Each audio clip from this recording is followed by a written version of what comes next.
আসসালামু আলাইকুম। আমার চ্যানেলে স্বাগতম। এখন বাংলাদেশে যে কারবার শুরু হয়েছে, সবাই মানে ভারত বিরোধিতা। আসলে যারা বেশি ভারত বিরোধিতা করতেছে, আপনারা দেখেন এরা ভারতের পণ্য আরো বেশি কি করে, মানে ইউজ করে বেশি। আজকে ভারত আমাদের পার্শ্ববর্তী দেশ। বিরোধিতা করেন, আসলে এটা ভালো না। আপনি দেখেন হিন্দিতে এরা বলতেছে ভারত বিরোধিতা। হিন্দিতে আমাদের অর্থ উপদেষ্টা তিনি ভারত থেকে 50 মেট্রিক টন চাল আনতেছে।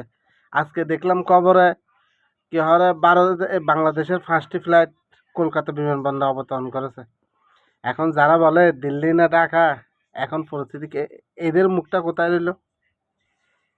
এদের মুখটা কোথায় রইল? ভারত হচ্ছে আমাদের পার্শ্ববর্তী দেশ।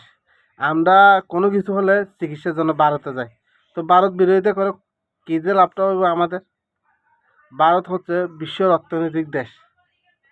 ভারতের আর্মি হচ্ছে বিশ্বের 4র্থতম। আমাদের কিছু কিছু মানুষের লাভ লোকসানের লেগে মানে আমাদের সাধারণ মানুষ এই পরিণতি ভোগ করতেছে।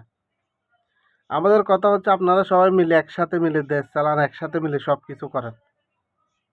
না, এটা আমাদের এক শ্রেণীর মানুষ। আপনারা যারা ভারত বিরোধিতা করতেছে, আপনারা এদের অতীত জ্ঞানেন, দেখবেন এরা আগে ভারতের পক্ষে আছিল। এখন শুধু শুধু আমাদের সাধারণ মানুষের কি লাভটা হচ্ছে? আপনারা আমাকে বলিয়েন, কি লাভটা যে হচ্ছে আমরা ভারত বিরোধিতা করতেছি? বা আমাদের যদি ভারত বিরোধিতা করে লাভ হইতো, তাহলে কোনো তাহলে একটা কথা আছিল, আজকে হুদো ভারতের 7 সিস্টার দল করে ফেলবে, করে ফেলবে, কোনো দরকার আছে? এখন কথাগুলো বলতেছি, মানে কেউ কেউ আমাকে মানে ইয়ে করবে। আপনারা নিজেরা চিন্তা করিয়েন, বুঝছেন? নিজেরা বেন দিয়ে ভাববেন। আমরা ভাই প্রবাসী, আমরা আছো তো নাই, ফাঁসো তো নেই, বুঝছেন? আমরা হচ্ছে প্রবাসী, আমরা কারো এটাও নাই ওইটাও নেই। যে সরকার আসুক, আমাদের মতো আমাদের প্রবাসীদের একটু হেল্প করলে, সাপোর্ট করলে, এটাই আমরা মনে করি বহুত কিছু, বুঝছেন? এখন ভারত বিরোধিতা, ভারতকে 500 মেট্রিক টন 1200 মেট্রিক টন ইলিশ দিতেছে, হাসিনা 500 মেট্রিক টন ইলিশ কত আমরা সমালোচনা করছি। এই একটা ব্যাপার হয়ে গেল না? আপনাদের কাছে অনুরোধ, আপনারা বাংলাদেশের মানুষকে নিরাপত্তা দেন, বাংলাদেশের মানুষকে সব কিছু করেন। আপনি ভারত বিরোধিতা করতেছেন, মানে কি বলো? এখন কথাগুলো আমরা বলি না ভাই, মিডিয়ায় দেখি না, বহুজন বহুত কিছু কয়, এই সেই, দেখি না, আমরা এটা করতেছি না।